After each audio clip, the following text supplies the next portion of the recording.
Assalamualaikum warahmatullahi wabarakatuh. Perkenalkan, nama saya Andrian Dwi Julian. Saya dari kelas dakwah digital A1. Kali ini saya akan mempresentasikan infografis yang telah saya buat yang berjudul Ucapkanlah Perkataan yang Benar, Qaulan Sadida, dengan tema menebar kebenaran dan kebaikan di dunia digital. Dan yang pertama, saya akan membahas maknanya terlebih dahulu. Qaulan Sadida.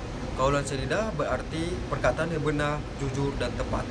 Secara bahasa, kaulan berarti ucapan, sedangkan syadida berarti lurus dan benar. Dalam Al-Quran, Allah memerintahkan orang beriman untuk menjaga lisan agar selalu berkata benar. Di era digital sekarang, hal ini semakin penting karena setiap tulisan, komentar, dan unggahan di media sosial mencerminkan akhlak kita sebagai seorang muslim.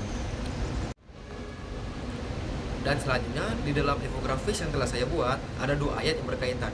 Yang pertama ialah Al-Isra ayat 53, yang artinya, katakanlah kepada hamba-hambaku agar mereka mengucapkan perkataan yang baik. Sesungguhnya setan selalu menimbulkan perselisihan di antara mereka.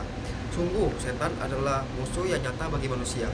Dan yang kedua yaitu ayat Al-Ahzab ayat 70, yang artinya, wahai orang-orang yang beriman, bertakwalah kamu kepada Allah dan ucapkanlah perkataan yang benar.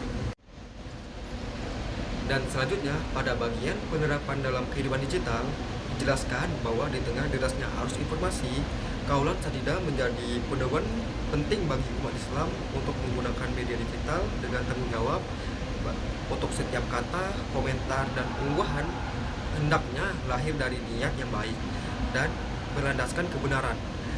Dengan begitu, dunia digital akan bukan hanya ruang interaksi, tetapi juga menjadi ladang pahala dan sarana dakwah melalui tutur kata yang santun. Dan yang terakhir, pada bagian penutup ini diingatkan bahwa di era digital yang serba cepat, setiap kata yang kita tulis dan yang kita sebarkan punya pengaruh besar bagi orang lain.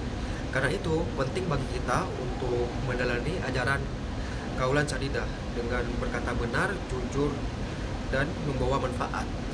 Dengan menjaga ucapan baik secara lisan maupun tulisan, kita menunjukkan akhlak Islami yang santun dan bertanggung jawab. Jadikan setiap komentar dan pesan sebagai sarana menebar kebaikan agar ruang digital menjadi tempat yang damai, beretika, dan diberkahi oleh Allah Subhanahu wa Ta'ala. Sekian presentasi dari saya. Apabila ada salah kata, mohon dimaafkan. Wabillahi taufiq wal hidayah. Wassalamualaikum warahmatullahi wabarakatuh.